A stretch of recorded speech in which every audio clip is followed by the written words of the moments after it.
c'est un plaisir pour moi de participer à ce défi Saint-Laurent-là. C'est quelque chose de très important qui, je l'espère, va changer nos habitudes et nos façons de faire au Québec. Je vais vous parler de cette problématique-là du plastique dans les océans, mais d'abord, laissez-moi vous parler un peu de moi, brièvement. Ça, c'est là où j'ai grandi. Donc, je viens de Rimouski, mais j'ai eu la chance de grandir à Saint-Fabien-sur-Mer, dans le parc du Bic. Et puis ça, c'était mon terrain de jeu. C'était ma cour, en fait. À marée basse, j'en avais un peu plus grand pour jouer, puis à marée haute, bien, ça se rapetissait un peu. Et la raison pour laquelle je fais de la science, c'est que j'avais autour de moi, dans mon entourage, un scientifique dans ma famille. C'est la première personne qui m'a inspirée et de qui je suis redevable pour être rendue là où je suis. C'est le professeur Jean-Claude Dionne, géomorphologue de l'Université Laval. C'est mon oncle. Et c'est probablement la première personne qui m'a inspirée à faire de la science. Lui, j'ai passé mes étés avec lui à chercher des roches. Puis ça avait donc l'air fascinant de faire de la science. Alors c'est grâce à lui que j'ai voulu devenir scientifique.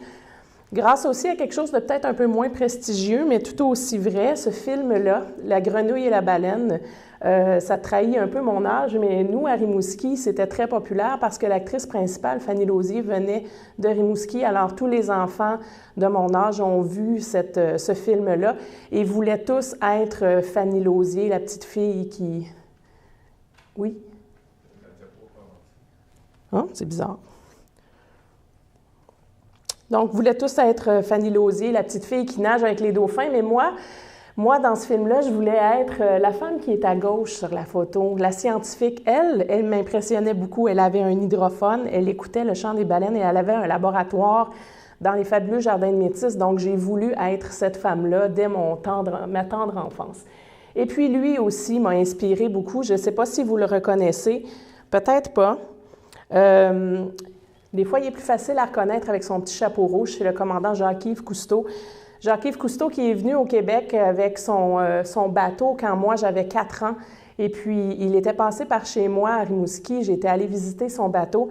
Et Jacques-Yves Cousteau qui a dit quelque chose qui va avoir forgé la façon dont je travaille. Il a dit « On protège ce qu'on aime et on aime ce qu'on connaît. » Ou dans d'autres mots, on aime ce qui nous a émerveillés et on protège ce qu'on aime. Donc, pour pouvoir protéger la nature, il faut la comprendre et c'est de cette façon-là, je crois, qu'on peut faire les meilleurs efforts de conservation en expliquant les phénomènes et en vulgarisant les grands enjeux scientifiques. Un des grands enjeux, c'est celui dont on parle aujourd'hui, c'est le plastique dans les océans. Je vais vous faire un bilan de ce qu'on sait en termes de dernières avancées scientifiques au niveau du plastique dans les océans et vous faire un peu le parallèle avec ce qu'on sait via les médias sociaux, donc la science versus le reste. Ce qu'on sait, c'est que le plastique, c'est entre 45 et 95 % des débris marins. Donc, le reste des débris, tout ce qui n'est pas naturel dans les océans, ça peut être en bois, en métal, mais c'est très, très difficile à quantifier. C'est la grande majorité des déchets qui sont dans la mer, c'est du plastique. Et puis, le fameux continent de plastique, bien, on en parle depuis environ 20 ans maintenant. C'est en 1997 que le capitaine Charles Moore a découvert, il naviguait dans le Pacifique, et puis il a découvert que d'année en année, la densité des plastiques ou des débris qui flottaient dans son trajet de navigation augmentait de plus en plus. Et c'est lui qui a un peu décrit le phénomène pour la première fois et c'est maintenant reconnu par la communauté scientifique. Il y a plusieurs publications qui sortent régulièrement et le consensus est là, c'est un problème inquiétant et majeur pour l'avenir de notre planète. Ce qu'on voit aussi quand on parle du continent de plastique, c'est des images comme ça. Mais là, il ne faut pas se méprendre. Ça, c'est une photo qui vient du port de Manille aux Philippines. Ce n'est pas le continent de plastique, même si ça sert très bien la cause. Il faut faire attention à ce qu'on voit sur les médias sociaux parce que c'est des extrapolations souvent qui servent à décrire un phénomène, mais ce n'est pas le bon phénomène. Le port de Manille est extrêmement pollué, mais le continent de plastique, en fait, c'est plus une soupe de plastique de plus en plus dense que quelque chose qui ressemblerait à ça sur lequel on pourrait pratiquement marcher. Voilà, pour avoir démystifié cette partie-là du continent. Ce qu'on sait, si on revient à la science, c'est premièrement que du plastique, on en fabrique énormément. Dans les années 50, c'était 2 millions de tonnes de plastique qu'on produisait et maintenant, c'est 400 millions de tonnes qu'on produit. Donc, on en produit énormément. Malheureusement, une très infime partie de ce plastique-là est recyclé. C'est environ 9 % qu'on peut recycler. Le reste est incinéré, 12 % ou encore près de 80 % qui est encore rejeté dans la nature et qui devient des déchets.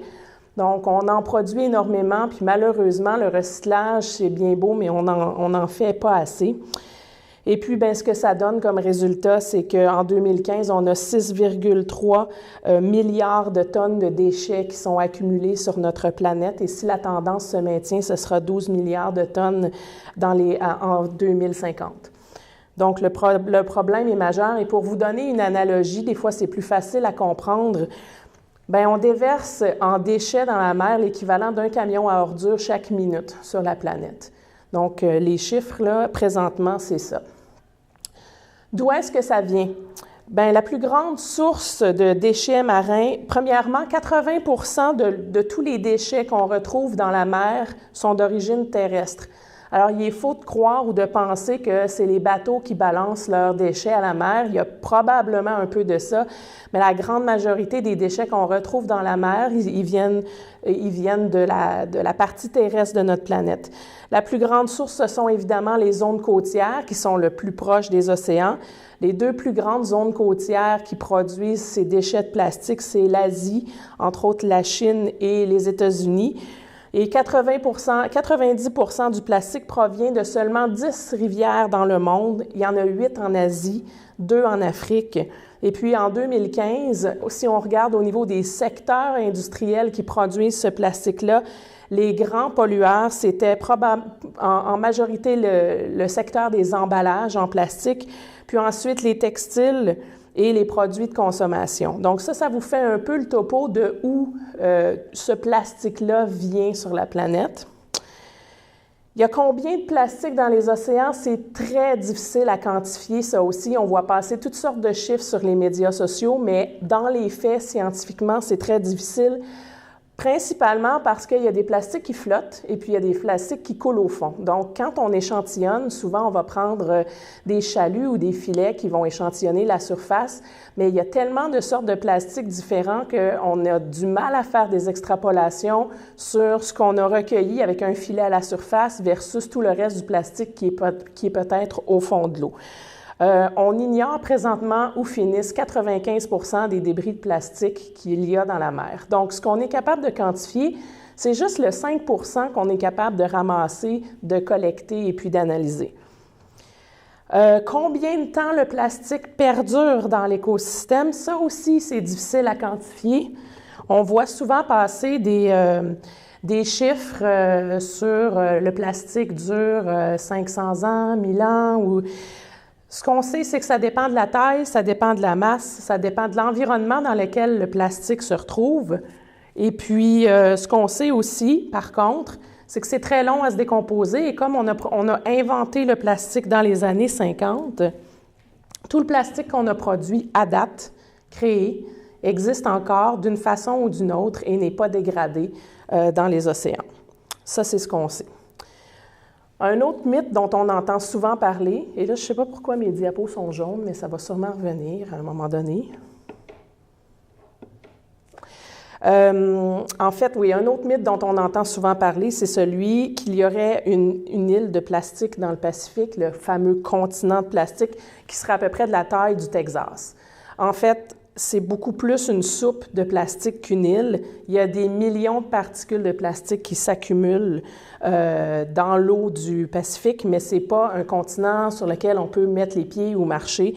Et puis, bien, c'est surtout une zone où la concentration augmente depuis les 40 dernières années. Ce continent de plastique-là, en fait, pourquoi les débris s'accumulent? C'est parce que dans la mer, il y a des grands courants océaniques qui forment ce qu'on appelle des gyres.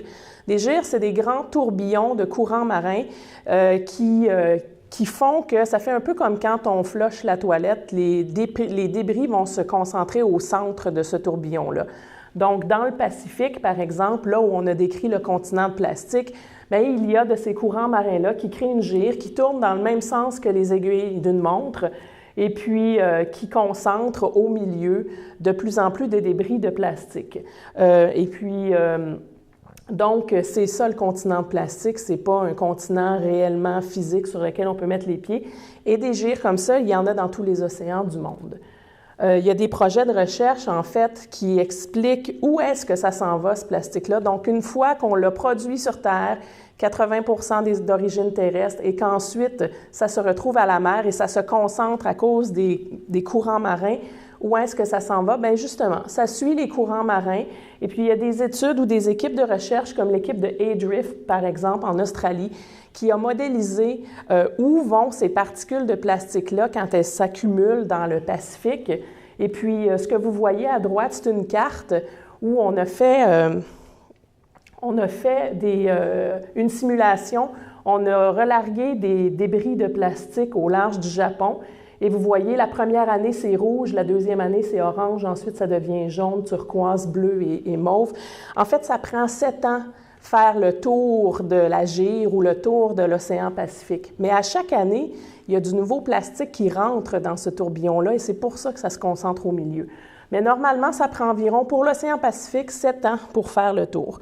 Et on étudie comme ça où se concentre le plastique au centre de ces gires-là.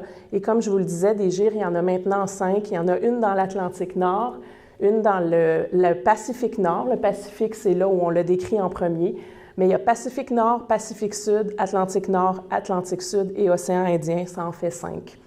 Et puis, c'est des courants marins qui concentrent ce plastique-là. Et juste pour vous donner un autre exemple de ce que ça peut avoir l'air, un courant marin, puis de la force que ça peut avoir, je vous raconte un peu l'histoire d'un casque de construction de la compagnie Pomerleau. C'est une compagnie de construction québécoise. On voit ici l'image officielle de la compagnie. Au centre, on a un casque, c'est écrit Pomerleau dessus. Et c'est quelqu'un qui l'a retrouvé sur une plage, mais je ne sais pas si vous êtes aussi bon que moi en géographie ou en architecture, mais ce n'est pas des maisons d'ici. En fait, il a été retrouvé sur une plage au Royaume-Uni. Et puis, il a donc parcouru des milliers de kilomètres à partir de cette île au Québec jusque de l'autre côté, parce qu'on a des courants marins comme ça qui, encore une fois, tournent dans le sens horaire et transportent ces débris-là, nos déchets, qui deviennent le problème de quelqu'un d'autre. Alors, c'est facile de dire « Ah, c'est juste en Indonésie qu'il y a un problème de plastique ». En fait, il n'y a pas de ailleurs et tout le monde est impliqué dans ce problème-là. Ça, c'est une autre photo pour vous montrer un peu un exemple similaire. C'est une de mes collègues qui s'appelle Julie. Ce qu'elle a dans les mains, c'est des étiquettes qu'on met sur les casiers de homards au Canada. C'est écrit « Pêche et Océan Canada » dessus. Le problème, c'est que Julie habite en Angleterre et elle ramasse ça quand elle fait des nettoyages de plage chez elle en Angleterre. Puis, c'est nos débris de plastique qui, encore une fois, prennent les courants marins et se rendent jusque chez elle. Qu'est-ce qu'on trouve, à part ces débris-là qui viennent d'ailleurs? Bien, les dernières statistiques nous montrent qu'on trouve beaucoup de mégots de cigarettes, des emballages, des bouteilles de plastique, des bouchons de plastique, des pailles, des canettes, des emballages de plastique, des sacs de plastique, des ustensiles de plastique et des sacs aussi. D'habitude, je trimballe toujours avec moi une chaudière avec le fruit de mes ramassages quand je nettoie les plages dans mon coin de pays, dans l'Est du Québec. Et puis, c'est drôle parce que cette fin de semaine, je donnais la même conférence au Salon Aventure et plein air à Montréal. Et puis, je l'ai donnée samedi. Puis, quand je suis venue pour redonner ma conférence avec plein d'exemples de ce qu'on retrouve sur les plages, comme ça, par exemple, qui est assez dévastateur pour la faune, bien, ils avaient fait le ménage, puis ils ont jeté mes exemples parce que ça avait l'air des déchets. Donc, je me suis retrouvée avec plus d'exemples à vous montrer. Mais heureusement et tristement, bien, le temps que je parte du Palais des Congrès puis que je retourne à ma voiture, j'ai été capable de regarnir mon bac à exemples de tout ce qu'on peut retrouver. Ça, j'ai trouvé ça dans les rues de Montréal, mais ça se retrouve chez nous sur la plage ensuite, puis ça se retrouve ailleurs après, parce que ça coule par le Saint-Laurent. Donc, des emballages comme ça, des bouteilles de plastique, des contraventions en thermoplastique. Donc, oui, le problème est majeur et puis ça voyage beaucoup. Donc là, on sait d'où ça vient, comment c'est formé, etc. Maintenant, je vais vous parler des impacts. Ça aussi, on en entend souvent parler. Les images que vous avez probablement vues à répétition, souvent, les impacts sur la faune sont majeurs, que ce soit des empêtrements, des animaux qui restent empêtrés ou pris dans des débris de plastique comme ça, par exemple, c'en est un bon exemple. Des problèmes de dommages à l'écosystème ou encore la dégradation en plus petites particules et l'ingestion par les poissons ou la faune qui y vivent. Sur la faune, justement, les impacts, c'est premièrement les empêtrements dans des filets ou des débris de plastique. Et on appelle ça de la pêche fantôme. Pourquoi? Parce que c'est un système qui pêche et qui continue de pêcher, mais qui est plus rattaché à son bateau ou à son pêcheur. Donc, lorsque le filet a pêché quelque chose, il n'y a pas de récolte qui est faite et puis les animaux meurent dans ces filets-là. Et des filets et des casiers abandonnés comme ça, il y en a partout dans le monde et c'est un impact majeur. Et puis, évidemment, il y a tout le problème de l'ingestion de ce plastique-là par la faune. Vous avez sûrement déjà vu la fameuse tortue qui mange des sacs de plastique. Et cette fameuse publicité qui était très efficace, qui a été faite par Mediaset, où on voit une méduse qui est la nourriture de prédilection des tortues et un sac de plastique qui flotte entre deux eaux. Et puis, ce que ça dit, c'est que vous pouvez peut-être voir la différence, mais une tortue ne la verra pas. Et c'est pour ça qu'on a beaucoup de tortues qui mangent des sacs de plastique. En fait, toutes les tortues qu'on retrouve échouées ou mortes, pour lesquelles on analyse l'estomac, je pense qu'il y a 90 ou 95% de ces tortues-là qui contiennent du plastique. L'impact sur la faune, donc, est majeur, mais bon, c'est facile quand on a une tortue ou un oiseau de prouver qu'ils ont mangé du plastique. C'est beaucoup moins facile en science de dire que c'est ça qui les a tués. Et souvent, on fait le parallèle entre les deux, puis c'est une extrapolation qui n'est pas aussi facile que ça à faire. Il y a des études qui montrent, par exemple, pour les albatros qui vivent dans la gire de plastique dans le nord du Pacifique, qu'il y a un lien entre leur nutrition et puis l'état de santé ou même la mort des individus parce que tout le plastique qui est dans leur estomac, il prend la place de la vraie nourriture qui pourrait leur apporter des nutriments. Donc, leur état de santé se dégrade. Plus ils mangent de plastique, plus leur état de santé se dégrade. Et puis, ça donne des images comme ça. Et quand c'est pas la place dans l'estomac, c'est d'autres incapacités de s'alimenter, comme cet oiseau-là qui peut plus, qui est vivant, mais qui peut plus. Là, il n'est plus vivant sur la photo, mais il est resté vivant malgré son ingestion de plastique, mais il ne pouvait plus s'alimenter parce que son bec ne fermait plus. Donc, ça, c'est les impacts sur la faune. Maintenant, une autre chose de laquelle on entend de plus en plus parler, c'est les microplastiques. Donc, le plastique, il y en a deux catégories. Il y a les gros morceaux puis les petits morceaux. Les microplastiques, c'est tout ce qui est plus petit. Vous en voyez un exemple ici. Et le problème, c'est que le plastique, et quand on l'a inventé, c'était même un argument de vente, c'est indestructible. Et le plastique, ça ne disparaît pas complètement. Le plastique se photodégrade, donc qu'est-ce que ça fait? C'est qu'avec l'action du soleil et avec l'action du vent ou des vagues, une bouteille de plastique, par exemple, va sécher et puis va se briser en plus petits morceaux. Mais ces plus petits morceaux-là, eux, sont encore bien présents dans l'écosystème et aussi beaucoup plus difficiles à ramasser. D'où l'importance de faire des nettoyages en amont. Quand on travaille en amont, on ramasse les gros morceaux avant qu'ils deviennent des petits morceaux qui sont pratiquement irrécupérables. Et puis ça, évidemment, c'est petit, ça se fait manger par les organismes marins et par le beau concept de la chaîne alimentaire des poissons qui mangent des plus petits poissons qui vont se faire manger par des plus gros poissons, mais ça se retrouve jusque dans notre assiette. Parce que nous, on mange des poissons qui auront probablement mangé des poissons qui ont mangé du plastique. Et on le voit de plus en plus. Il y a des nouvelles, et les plus récentes études montrent qu'on a trouvé du plastique, des microplastiques dans l'eau du robinet, dans l'eau embouteillée, dans la bière, dans le sel, dans les huîtres, dans les moules. Et la liste comme ça pourrait s'allonger encore. Donc, ce n'est pas seulement que le problème de la faune et on peut difficilement se déculpabiliser puis se dire « bon, c'est pas grave, c'est juste les poissons qui en souffrent ». Le plastique, c'est notre problème à nous aussi. Puis c'est notre problème aussi en termes financiers parce que le plastique, en termes économiques, l'impact est majeur. C'est 13 milliards de dollars par année selon les derniers chiffres du Forum économique mondial. Et ça, 13 milliards, ben c'est des coûts de nettoyage, c'est des pertes touristiques parce que l'agrément ou l'attrait est moins beau. Et c'est le coût pour le rétablissement des espèces qui sont affectées par le plastique. Donc, les impacts sont majeurs. Qu'est-ce qu'on fait comme projet de recherche actuellement? Ça, c'est l'autre grand volet. La science, maintenant qu'on a décrit le phénomène, qu'est-ce qu'on fait maintenant pour s'y attaquer ou s'y intéresser? Bien, en fait, le plan de match en science, il est en 3 volets. Premièrement, il faut localiser le plastique. Ensuite, il faut l'étudier. L'étudier, ça comporte 2 volets.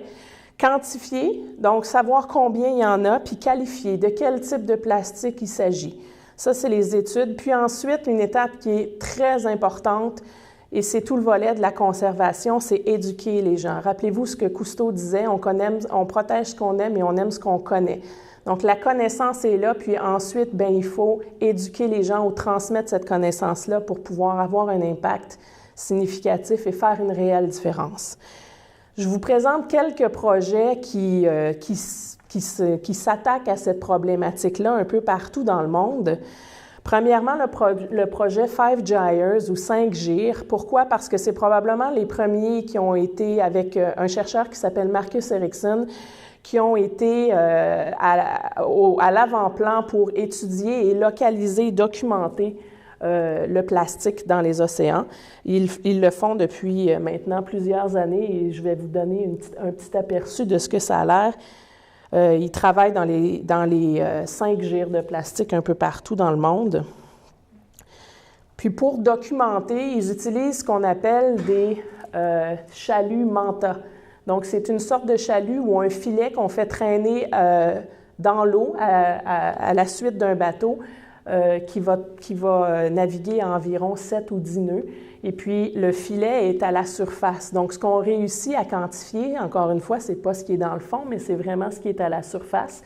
Et puis, on fait traîner ce filet-là comme ça pour ensuite récupérer tout ce qui n'est pas naturel. Vous voyez des algues, là, c'est des sargasses, mais au travers de ça, il y a aussi énormément de débris de plastique et toutes sortes de choses qu'on trouve et qu'on quantifie dans ces grandes gyres-là de plastique. Donc, 5 Gyres, ici, c'est un mouthpiece pour le hockey. Et puis, je pense qu'elle va avoir même l'audace de l'essayer, mais des bouchons de plastique, on en trouve beaucoup. Le styromousse, évidemment, tout le plastique qui va flotter va être beaucoup plus facile à décrire, à documenter et à échantillonner. Et puis, c'est ce que le projet 5 Gyres fait. Et ensuite, bien, de ces échantillons-là, il commence à avoir aussi de la caractérisation de quel type de plastique il s'agit. Puis, il y a des labos qui sont affiliés avec ces équipes-là pour essayer de documenter le type de plastique qui est échantillonné par les équipes de 5 Gyres. Donc, ça, c'est un des projets qui existent. En Indonésie, il y a énormément de projets de recherche qui existent et ça, c'est des photos qu'on a eu la chance de prendre à la mission 100 tonnes parce qu'on a été invité à un congrès, le Sommet sur les océans en Indonésie, avec 200 autres initiatives inspirantes d'un peu partout dans le monde. Et là-bas, laissez-moi vous dire que oui, des initiatives pour étudier la problématique du plastique, il y en a de plus en plus. Donc, il y a beaucoup d'universités et de groupes de recherche en Indonésie et en Asie en général qui commencent à s'intéresser à cette problématique-là qui est majeure. Si on vient un peu plus près de nous, dans l'océan Atlantique, il y a l'expédition 7e continent qui s'est aussi attardée à décrire le phénomène, principalement dans l'océan Atlantique, avec différents volets dans sa programmation de recherche, soit cartographié dans l'Atlantique avec l'équipe française du CNES. Ensuite, on travaille sur le milieu marin et les impacts avec l'Université de Montpellier. Il y a des caractérisations physico-chimiques des types de plastique qu'on retrouve dans l'Atlantique avec une université de Toulouse, entre autres. Et puis, il y a un volet plastifères et bactéries et comment les bactéries vont coloniser ce plastique-là qui crée des radeaux, puis qui flottent, puis qui changent un peu le fonctionnement des écosystèmes. Donc, c'est en gros ce que l'équipe de 7e continent fait, mais c'est encore une fois dans la localisation, dans l'étude et dans la sensibilisation que ces équipes-là agissent. Il y a aussi des équipes de la NOAA, donc l'équivalent de notre Pêche et Océan Canada, mais aux États-Unis, qui quantifient l'ingestion de plastique dans les organismes marins. Donc, ce que vous voyez à droite, les petites particules qui sortent en vert fluo, bien, c'est des particules de plastique qui ont été ingérées par toutes sortes de choses, des moules, des larves de crabes ou de homards, des copépodes qui sont mangés par les baleines, entre autres. Et puis, donc, on étudie comment ces animaux-là ingèrent le plastique et comment ça se diffuse ensuite au reste de la chaîne alimentaire. Encore plus près de chez nous, il y a l'équipe de Anthony Riccardi à l'Université McGill qui a échantillonné dans le fond marin, donc dans le benthos, dans les sédiments marins, surtout entre Québec et Trois-Rivières, différentes stations, et on retrouve même ici, on n'est pas différent d'ailleurs et on n'est pas protégé de ce fléau-là. On retrouve des micro-billes de plastique et des particules de plastique dans le sédiment marin dans le Saint-Laurent. Donc, c'est majeur et c'est partout et c'est pas juste ailleurs que ça arrive.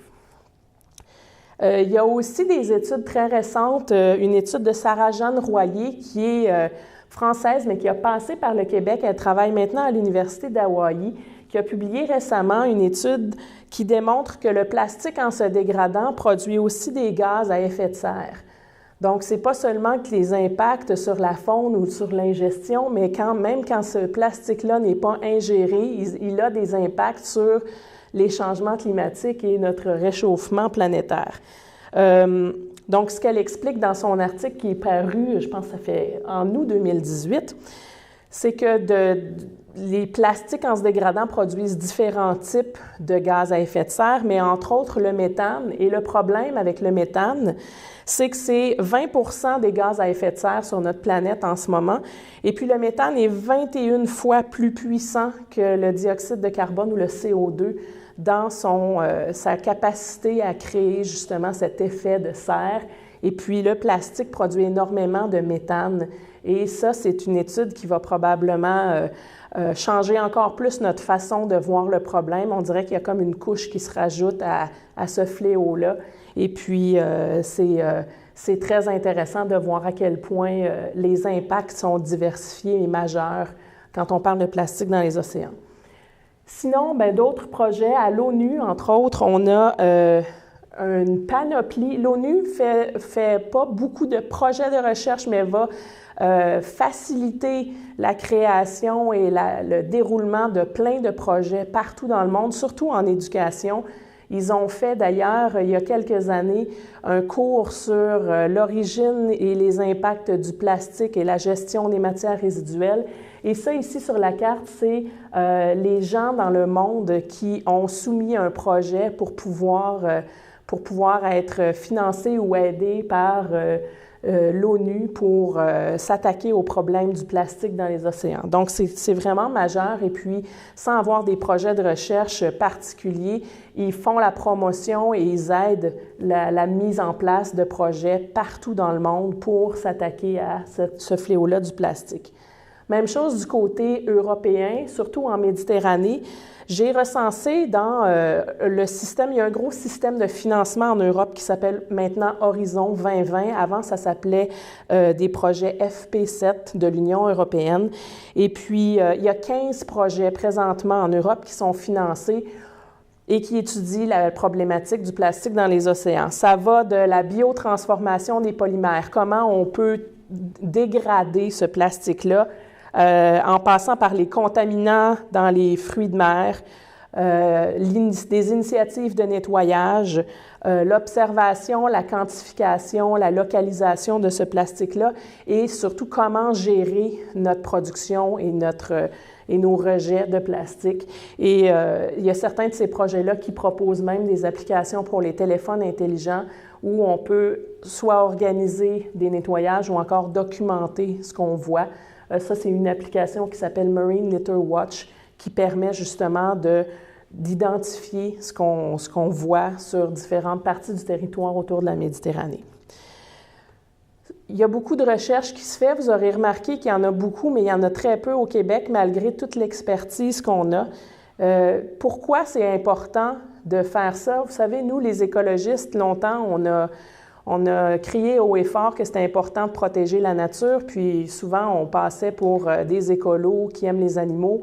Et puis, un jour, il y a un économiste américain qui s'appelle Robert Costanza qui a décidé de chiffrer en dollars la valeur des produits et services rendus par les écosystèmes. Et à partir de ce moment-là, il y avait, je vous épargne le tableau, mais il y avait 37 critères qui passent par le potentiel touristique, le frein du réchauffement climatique, la réabsorption du CO2, les crédits carbone, les protéines, les pêcheries, le transport et la valeur des produits et services rendus par des écosystèmes en santé. À l'époque, en 97, c'était 17 000 milliards de dollars. Je ne sais pas combien ça fait de zéro, mais moi, c'est des chiffres que je ne suis pas habituée de voir dans mon quotidien.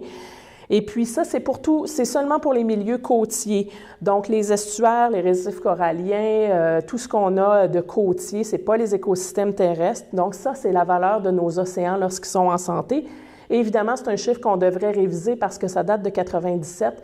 Il y a quelques années, on a refait le calcul et c'est 24 000 milliards de dollars qui est la valeur actuelle de nos écosystèmes ou de nos océans en santé. Donc, si on refait le calcul pour le Saint-Laurent, je pense que c'est 400 milliards de dollars. Donc, c'est énorme et c'est pour ça.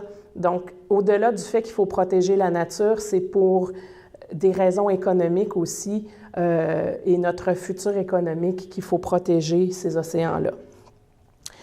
Qu'est-ce qu'on peut faire maintenant qu'on a vu d'où ça vient et pourquoi c'est important? Qu'est-ce qu'on peut faire? Bien, je vous raconte une autre histoire. En écologie de la conservation, la recette a longtemps été la même. Nous, les scientifiques, on décrivait les problèmes, on essayait de les vulgariser le mieux possible. Et puis ensuite, le but, c'était que les gens comprennent nos enjeux sur lesquels on travaillait jusqu'au moment où ils se disent « Ah, mais ça n'a pas de bon sens, il faut faire quelque chose ». Et là, des actions étaient faites et c'est ça le fruit de notre travail en conservation, c'est que des actions ou des décisions soient prises pour protéger la nature. Ça, c'est d'anciennes recettes. Maintenant, ça ne fonctionne plus parce que les problèmes sont tellement gros que si on fait ça, bien souvent, si moi, je passe ma journée à vous décrire le problème du plastique dans les océans puis que ma conférence se termine ici, bien, ça paralyse les gens. La majorité des gens vont juste tourner le dos ou se sauver à la course parce que les problèmes sont tellement gros qu'on se dit « Qu'est-ce que je peux faire avec ça? » Puis on se sent très, très impuissant. Donc, la nouvelle façon de faire et qui est très efficace en écologie de la conservation, c'est de partager des histoires de succès et d'inspirer les autres avec des bons coups qui sont faits ailleurs pour prouver que c'est possible. Et puis, cette inspiration-là est 1000 fois plus efficace que de taper le clou sur tout ce qui va mal et d'être très négatif. Et on appelle ça l'approche optimiste. C'est né dans un sommet pour la nature qui a été organisé aux États-Unis par le Smithsonian.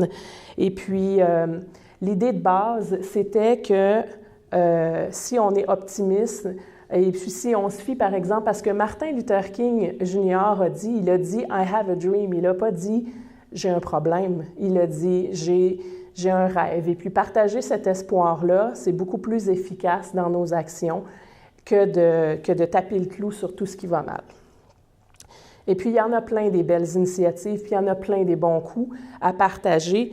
Il y a toutes sortes d'initiatives qui existent un peu partout dans le monde. Le plugging, cette nouvelle activité qui est une hybride entre le ramassage de déchets et le jogging, c'en est un bel exemple. Sinon, il y a des écoles zéro déchet. Il y a évidemment la mission 100 tonnes dans laquelle je suis moi-même impliquée. Il y a le grand nettoyage mondial. Il y a les plastic attacks. Je pourrais faire 8 diapos avec des initiatives seulement québécoises. Il y en a beaucoup. Puis la clé, c'est de valoriser ces initiatives-là, peu importe laquelle, parce qu'au final, c'est tout le monde ensemble pour les océans. Et puis, il faut que ça soit ludique. Quand on a une initiative, quand on veut solliciter les gens à nettoyer, par exemple, les rivages ou à embarquer avec nous dans cet élan de conservation-là, il faut que ça soit ludique, il ne faut pas que ça soit un boulet ou un fléau parce que les gens ont tous leur vie Et puis, ils ont tous autre chose à faire que de se faire ajouter une tâche supplémentaire dans leur semaine de travail. Et puis là, encore une fois, je vous raconte une histoire. J'étais chef scientifique sur une expédition qui s'appelle Canada C3. On a fait les 3 océans canadiens pour faire de la recherche, de la sensibilisation sur nos 3 océans. C'était un projet signature du 150e anniversaire de la Confédération en 2017. Et à bord, il y avait plein de gens, mais pas beaucoup de scientifiques. Et moi, j'étais chef scientifique, j'avais 23 projets de recherche que je devais mener toute seule en invitant des gens à venir avec moi m'aider à ramasser des échantillons et en essayant de leur rendre ça intéressant ou attrayant pour que je ne fasse pas tout le travail toute seule. En fait, c'était ça l'idée. Et puis, un de ces projets-là était sur les microplastiques. Et le protocole était assez simple. Ça c'est notre bateau, on allait sur des plages et puis sur les plages, on ramassait un échantillon de sable. Échantillon qu'on allait ultimement envoyer dans un laboratoire et puis il serait analysé pour voir qu'est-ce qui était du sable, qu'est-ce qui était du plastique dans notre échantillon. C'était très, très simple, mais c'était pas super attrayant. Donc, un jour, j'ai décidé de faire un jeu et j'ai demandé à la personne qui conduisait le Zodiac, calcule combien je peux ramasser de plastique en 90 secondes, juste pour voir qu'est-ce que ça va donner comme résultat, puis pour faire comprendre aux gens que même en 1 minute et demie, on est capable de ramasser énormément de plastique tellement il y en a partout. Et ce que ça a fait, premièrement, c'est ma face en première page du Journal de Montréal. Ma mère était bien fière de moi.